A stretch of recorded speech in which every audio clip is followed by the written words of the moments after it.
Hello students, welcome back to debit and credit with Sarita. जैसा कि आप जानते हो कि अभी हमारी यूजीसी नेट कॉमर्स में यूनिट अकाउंटिंग एंड ऑडिटिंग के लास्ट 5 इयर्स की PYQ सीरीज चल रही है और आज हमारा डे 4 है। तो 3 क्लासेस को हम ऑलरेडी कर चुके हैं। सो अगर आप चैनल पे नए हैं तो चैनल को अभी सब्सक्राइब कर लें ताकि आने वाली सभी इम्पोर्टेंट क्लासेस का अपडेट आपको टाइमली मिल सके। तो चलिए स्टार्ट करते हैं क्वेश्चन नंबर 34 से। 33 क्वेश्चंस हम ऑलरेडी कवर कर चुके हैं, तो अभी हम क्वेश्चन 34 से स्टार्ट करेंगे।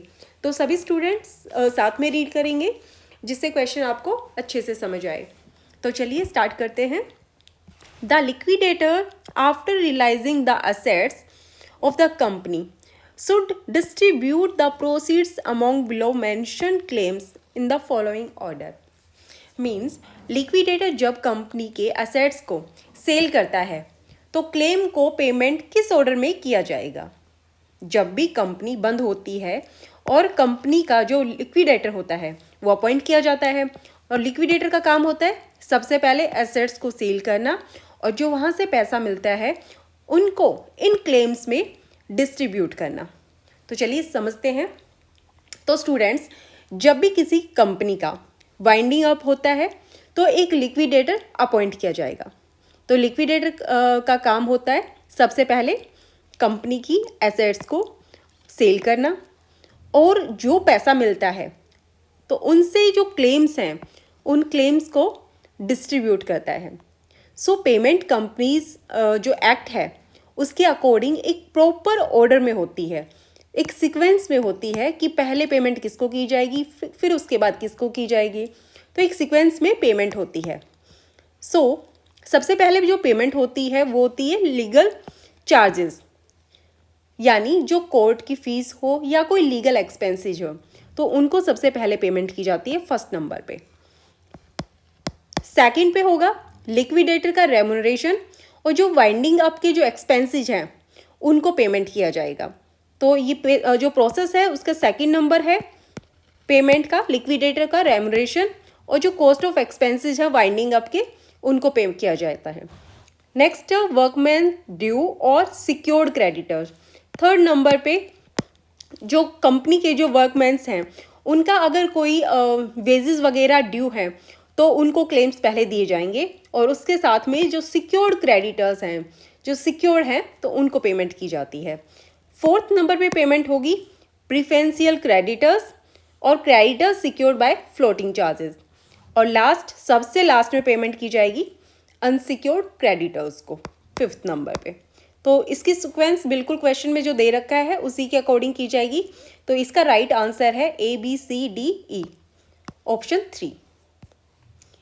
नेक्स्ट क्वेश्चन है विच of the following rules stand true while preparing schedule of change in working capital। Means schedule of change in working capital जो प्रिपेयर करते हैं तो उस टाइम कौन सी स्टेटमेंट इनमें से कौन सी स्टेटमेंट राइट है। तो सारी स्टेटमेंट हम रीड करेंगे और देखेंगे कि कौन सी स्टेटमेंट सही है। तो सबसे पहले देखते हैं कि जो वर्किंग कैपिटल है इसका क्या फॉर्मूला होता है। इसका फॉर्मूला होता है current assets minus current liabilities. ये वर्किंग कैपिटल का फॉर्मूला है। अगर जो करंट एसेट्स हैं जब वो इंक्रीज होती हैं तो वर्किंग कैपिटल भी इंक्रीज होगी। मींस करंट एसेट्स इंक्रीज तो उसके साथ में जो वर्किंग कैपिटल है वो भी इंक्रीज होती है। ये सेम डायरेक्शन में चलता है, current asset decrease working capital भी डिक्रीज। नेक्स्ट है करंट लायबिलिटीज। जब करंट लायबिलिटीज इंक्रीज होती हैं तो वर्किंग कैपिटल इंक्रीज होने की बजाय डिक्रीज होती है तो वर्किंग कैपिटल कम हो जाएगी। ठीक है, इसलिए ऑप्शन ए ये करेक्ट है। And increase in current assets increase in working capital. जब भी करंट एसेट्स बढ़ती हैं तो वर्किंग कैपिटल भी बढ़ेगी। Option C and increase in current liabilities, उससे क्या होगा वर्किंग कैपिटल डिक्रीज हो जाती है। तो ये भी ठीक है, बाकी ऑप्शंस गलत हैं। तो इसका जो राइट आंसर है वो ए और C option first. Next match list 1 with list 2।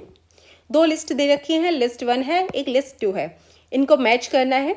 तो सबसे पहले लिस्ट में दे रखा है बोनस शेयर्स। बोनस शेयर्स क्या होते हैं?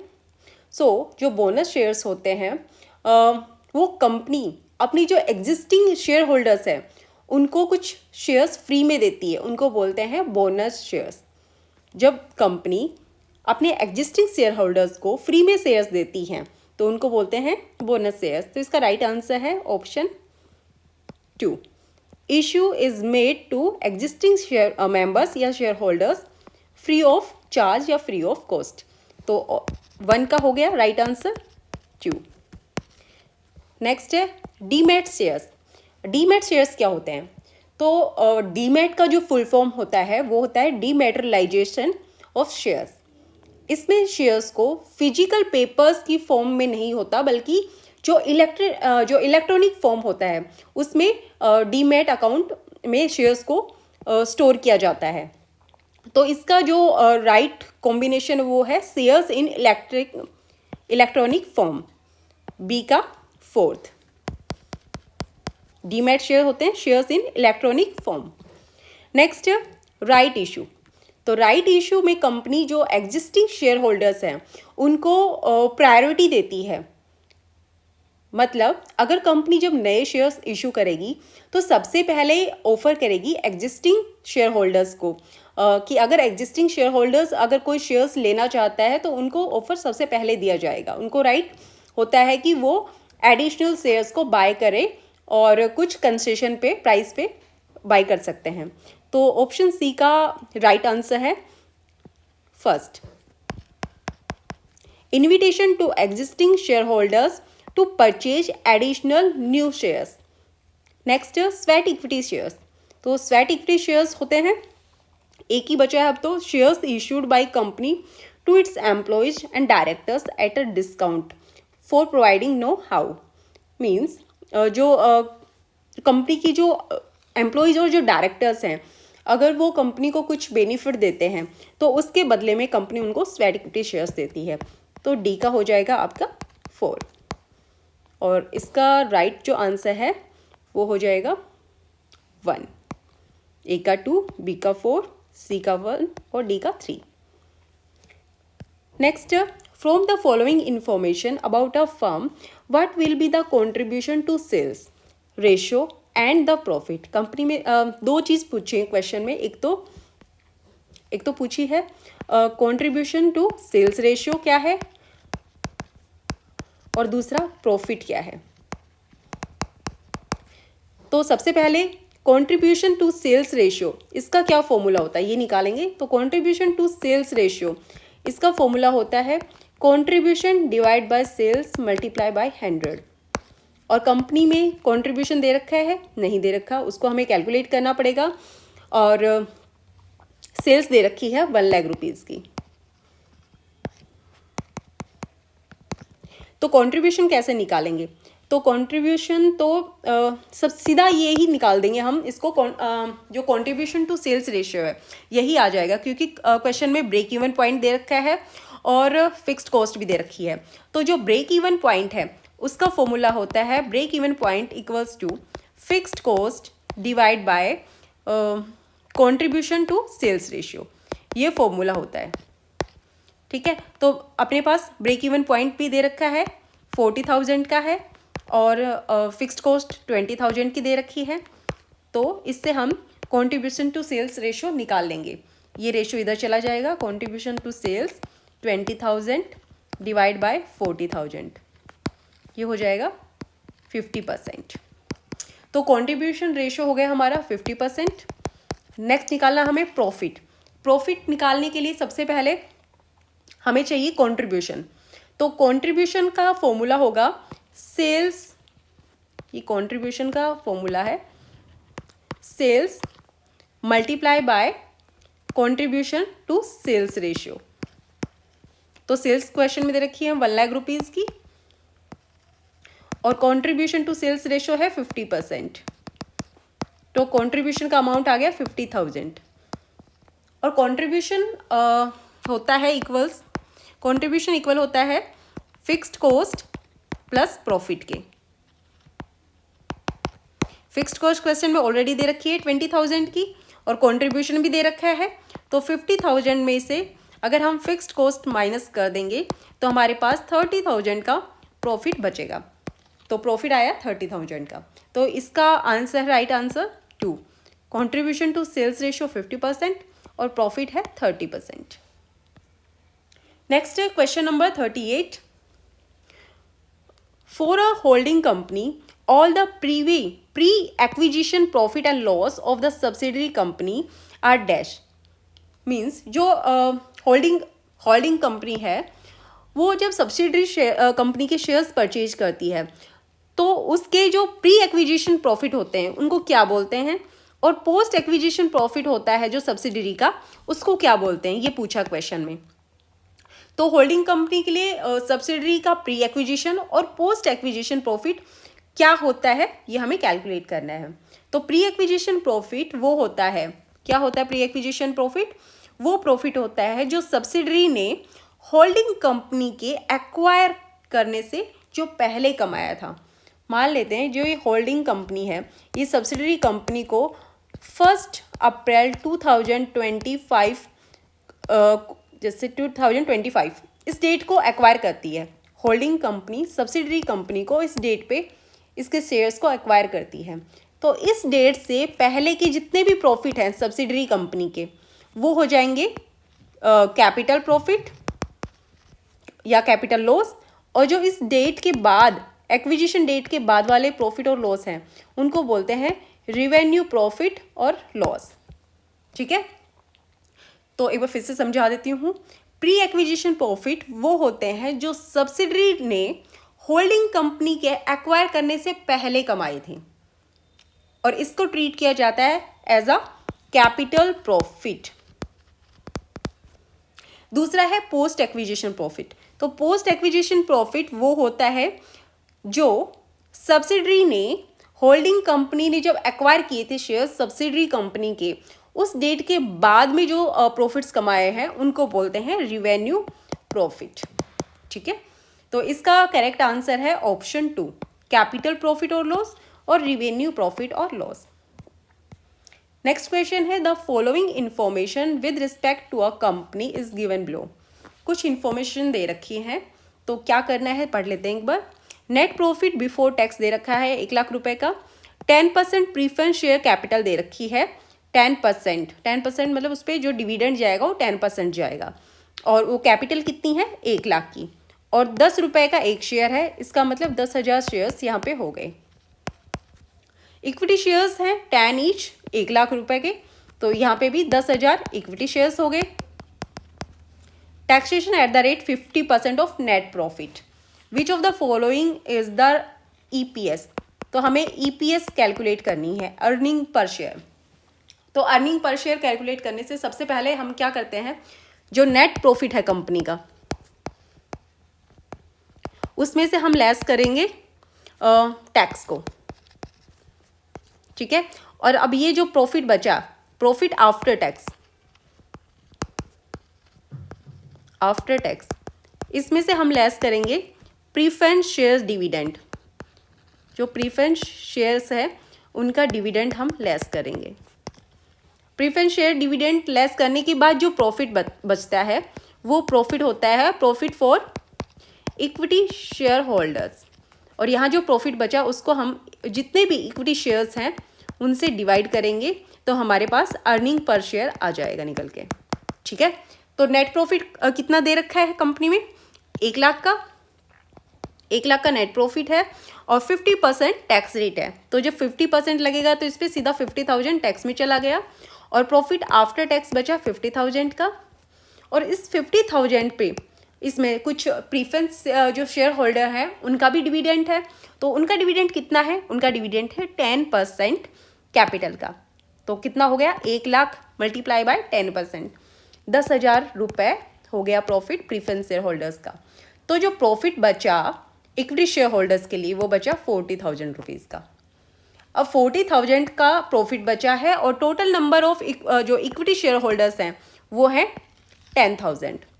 तो 10,000 इक्विटी शेयर होल्डर्स हैं और प्रॉफिट है 40,000, तो 40,000 डिवाइड बाय 10,000, तो ईपीएस आ गया हमारा 4 रुपये। ठीक है, तो इसका राइट आंसर है option 2। Next, as per section 68 of companies act, a company may purchase its own share out of which of the following. Means question कहना चाह रहा है कि कंपनी जो अपने शेयर्स को जब बायबैक करती है तो वो किन सोर्सेज से कर सकती है। बायबैक के टाइम वो कौन से सोर्सेज अपनी यूज करेगी जो अब शेयर होल्डर्स हैं उनको पेमेंट करने के लिए। तो इसमें जो सबसे पहला ऑप्शन है वो फ्री रिजर्व्स को यूज कर सकती है, सिक्योरिटीज प्रीमियम अकाउंट को भी यूज कर सकती है, जर्नल रिजर्व्स को भी यूज कर सकती हैं, और proceeds of any other share. Means कोई और शेयर्स इशू करते हैं तो उसके बदले जो भी शेयर्स का अमाउंट मिलेगा उनको भी वो बायबैक में यूज कर सकती है। लेकिन ये ऑप्शन नहीं आएगा proceeds of same kind of shares, कि जिस तरह के शेयर्स हमने ऑलरेडी जो हम बायबैक कर रहे हैं और वैसे ही वो न्यू शेयर्स इशू करके उनसे जो अमाउंट आता है उसको वो यूज़ नहीं कर सकती। तो ए बी सी डी तीनों चार ऑप्शंस ठीक है, लास्ट वाला ई ऑप्शन गलत है। A company does not include the value of skill gained by its employees from the training program in its annual financial statement. Means question कह रहा है कि जो एम्प्लॉयज़ हैं कंपनी के, उन्होंने ट्रेनिंग प्रोग्राम अटेंड किया। जो ट्रेनिंग प्रोग्राम अटेंड करने से उन्होंने जो स्किल एक्वायर की, उन्होंने कुछ सीखा, तो उन्होंने जो भी सीखा क्या वो कंपनी अपने फाइनेंशियल स्टेटमेंट्स में उनको लिख सकती है कि मेरे जो एम्प्लॉयज़ हैं वो उन्होंने ट्रेनिंग ली है और ये स्किल्स उन्होंने एक्वायर की है। तो क्या फाइनेंशियल स्टेटमेंट में इनको मेंशन कर सकती है? नहीं कर सकती। क्यों नहीं कर सकती? वही पूछ रहा question. Which of the following accounting concept is being applied in this case. तो इस केस में जो एक क्वेश्चन है, इस केस में कौन सा अकाउंटिंग कॉन्सेप्ट फॉलो किया गया है जिसके बेसिस पे हम इस तरह की चीज़ों को फाइनेंशियल स्टेटमेंट में रिकॉर्ड नहीं कर सकते। तो इसमें आपको एक बार फिर से समझा देती हूँ। एक जो कंपनी है वो अपने एम्प्लॉयज़ को ट्रेनिंग दिलवाती है और ट्रेनिंग से जो भी उनको स्किल एक्वायर होती है उनको वो फाइनेंशियल स्टेटमेंट्स में शो नहीं करती। तो क्या होता है स्टूडेंट्स, ये जो अकाउंटिंग है तो उसमें एक कॉन्सेप्ट होता है, अपनी अकाउंटिंग में एक कॉन्सेप्ट है मनी मेजरमेंट कॉन्सेप्ट। तो इस कॉन्सेप्ट के जो अकॉर्डिंग क्या होता है कि बुक्स ऑफ अकाउंट्स है कंपनी की, उसमें केवल वही चीज़ें रिकॉर्ड करी जा सकती हैं जिनको हम मॉनेटरी टर्म्स में मेजर कर सकते हैं। तो जो ट्रेनिंग ली है एम्प्लॉयज़ ने और जो स्किल उन्होंने एक्वायर की, तो उनको हम बुक्स में नहीं रिकॉर्ड कर सकते क्योंकि उनको मॉनेटरी टर्म्स में मेजर नहीं कर सकते, इसीलिए रिकॉर्ड नहीं कर पाएंगे। तो इसका जो राइट आंसर है वो है option number 2, money measurement concept. Next है लिस्ट 1 और लिस्ट 2। दो लिस्ट दे रखी हैं, एक में इंड एस है और एक में इंड एस से रिलेटेड नेम्स दे रखे हैं। तो आपको मैच करना है कि कौन सा इंड एस कौन सी स्टेटमेंट से रिलेटेड है, उसके नाम दे रखे हैं उस टॉपिक्स के। तो सबसे पहला ऑप्शन है इंड एस 1। तो इंड एस जो 1 होता है वो रिलेटेड होता है presentation of financial statement. Option 1 का 4 हो जाएगा, प्रेजेंटेशन ऑफ फाइनेंशियल स्टेटमेंट। तो जो इंड एस 1 है, तो इस इंड एस 1 में बताया गया है कि बैलेंस शीट का फॉर्मेट है वो कैसा रहेगा, कौन सा फॉर्मेट फॉलो किया जाएगा, जो P&L अकाउंट हैं उनका प्रेजेंटेशन किस तरह से किया जाएगा, या फिर जो फाइनेंशियल स्टेटमेंट है उनका स्ट्रक्चर क्या होगा, ये सब इंड एस 1 में मेंशन किया गया है। तो ये रिलेटेड है presentation of financial statement. Next end S है इंड एस 12। तो इंड एस 12 डील करता है इनकम टैक्स। तो ऑप्शन बी का हो गया फर्स्ट, इनकम टैक्स। तो इस वाले जो इंड एस में कवर होता है जो करंट टैक्सेस हैं या डेफर्ड टैक्सेस हैं या टैक्स अकाउंटिंग ट्रीटमेंट है, वो आपके इंड एस 12 में दिखाए गए हैं। नेक्स्ट है इंड एस 24। तो इंड एस 24 है, उसका रिलेशन होता है रिलेटेड पार्टी डिस्क्लोजर से। सी का हो गया 2, रिलेटेड पार्टी डिस्क्लोजर।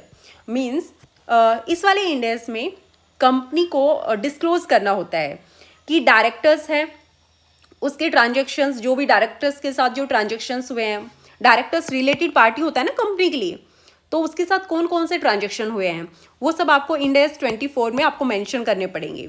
या फिर सब्सिडरी, कोई होल्डिंग कंपनी है तो उसने अपनी सब्सिडरी कंपनी के साथ में कौन कौन से ट्रांजेक्शन किए हैं। एक सब्सिडरी कंपनी भी तो होल्डिंग कंपनी की रिलेटेड पार्टी होती है, तो उससे रिलेटेड भी इसमें ट्रांजेक्शन्स आएंगे। और कोई अदर जो पार्टी है जो रिलेटेड है तो उसके साथ भी जो भी डीलिंग्स होंगी उन सब का डिस्क्लोजर AS 24 में मेंशन होगा। नेक्स्ट है इंड AS 38। तो इंड AS 38 डील करता है इंटेंजिबल एसेट्स को, तो डी का हो जाएगा 3, इंटेंजिबल एसेट्स, जैसे पेटेंट, कॉपीराइट, ट्रेडमार्क। ठीक है, तो इसका राइट आंसर है ऑप्शन 2। नेक्स्ट है which one of the following Ind AS is related to the effect of change in foreign exchange rate. Means जो फॉरेन एक्सचेंज रेट का कौन सा स्टैंडर्ड है इनमें से, तो फॉरेन एक्सचेंज रेट का स्टैंडर्ड होता है इंड AS 21, तो इसका राइट आंसर है 3, सॉरी ये है right answer end AS 21।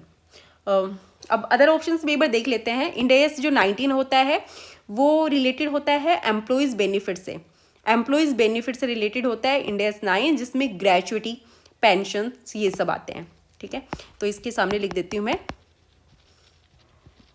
Employees benefit, उससे रिलेटेड होता है। इंड AS जो 115 है वो रिलेटेड होता है revenue from contract with customer, revenue from contract with customer। और इंड AS 103 होता है रिलेटेड बिजनेस कॉम्बिनेशन से, बिजनेस कॉम्बिनेशन में जैसे अमलगमेशन है, मर्जर है, वो सब इसमें आते हैं इंड AS 103 में। Next policy of playing safe followed by accountant is based on which of the following concept. ये कुछ कॉन्सेप्ट्स दे रखे हैं, इनमें से कौन सा ऐसा कॉन्सेप्ट है जो प्लेइंग सेफ इस टर्म से रिलेटेड है। मीन्स जो अकाउंटेंट है वो एक प्लेइंग सेफ पॉलिसी रखता है। प्लेइंग सेफ पॉलिसी क्या होती है? प्लेइंग सेफ जो पॉलिसी है उसका कॉन्सेप्ट होता है कि अगर अकाउंटिंग में जो इम्पोर्टेंट रूल्स है, जैसे कंपनी को लॉस होने वाला है फ्यूचर में, तो फ्यूचर में जो भी लॉस होने के चांसेस हैं उनको कंपनी पहले से ही रिकॉर्ड कर लेगी। ठीक है, उनको पहले से ही रिकॉर्ड कर लेती है कंपनी। लेकिन अगर प्रॉफिट होता है फ्यूचर में, अभी हमको लग रहा है कि आने वाले टाइम में हमें प्रॉफिट होने वाला है, उसकी पॉसिबिलिटी है, तो उनको कंपनी अभी रिकॉर्ड नहीं कर सकती। तो इसी प्रिंसिपल को ही बोलते हैं हम कंजर्वेटिज्म बोलते हैं, कन्वेंशन या प्रूडेंस भी इसी को बोलते हैं। ऑप्शन 2 कंजर्वेटिज्म या प्रूडेंस कॉन्सेप्ट इसी के ही नाम है। तो इसका मैं एक आपका एग्जांपल देती हूँ। जैसे मान लो एक कंपनी है, उसके टोटल डेटर्स हैं 1 लाख रुपए के। 1 लाख रुपए के उसने अपने जो माल है उनको डेटर्स को क्रेडिट में सेल किया था, तो 1 लाख रुपए उनसे रिसीव होने हैं। तो कंपनी के जो अकाउंटेंट है उसको लगता है कि अभी 5,000 के रुपए के जो डेटर्स हैं वो डाउटफुल हैं, उनको डाउटफुल लग रहा है। तो अब उसको लग रहा है कि आने वाले टाइम में 5,000 का लॉस हो सकता है। तो इसका क्या करेगा कि वो जो पॉसिबल लॉस है उसको कंपनी में 5,000 डाउटफुल डेट्स है उसको प्रॉफिट एंड लॉस अकाउंट पे अभी से रिकॉर्ड कर लेगा। ठीक है, लेकिन अगर उसको लग रहा है कि आने वाले टाइम में, कमिंग टाइम में जो असेट्स है कंपनी की, जो फिक्स्ड असेट्स हैं उनकी वैल्यू इंक्रीज होने वाली है, तो इस जो ये प्रॉफिट है इसको वो अकाउंट्स में रिकॉर्ड नहीं कर सकता। फ्यूचर एक्सपेक्टेड जो भी प्रॉफिट है उसको अकाउंट में रिकॉर्ड नहीं करते, लेकिन अगर आपको एक्सपेक्टेड लॉस लग रहा है तो उसको अकाउंट्स में रिकॉर्ड हम जरूर करते हैं, और इस कॉन्सेप्ट को बोलते हैं कंजर्वेटिज्म। ठीक है, तो आज के लिए इतना ही। अगर आपको क्लास पसंद आई है तो प्लीज़ वीडियो को लाइक करें और चैनल को सब्सक्राइब कर लें। तो मिलते हैं नेक्स्ट क्लास में।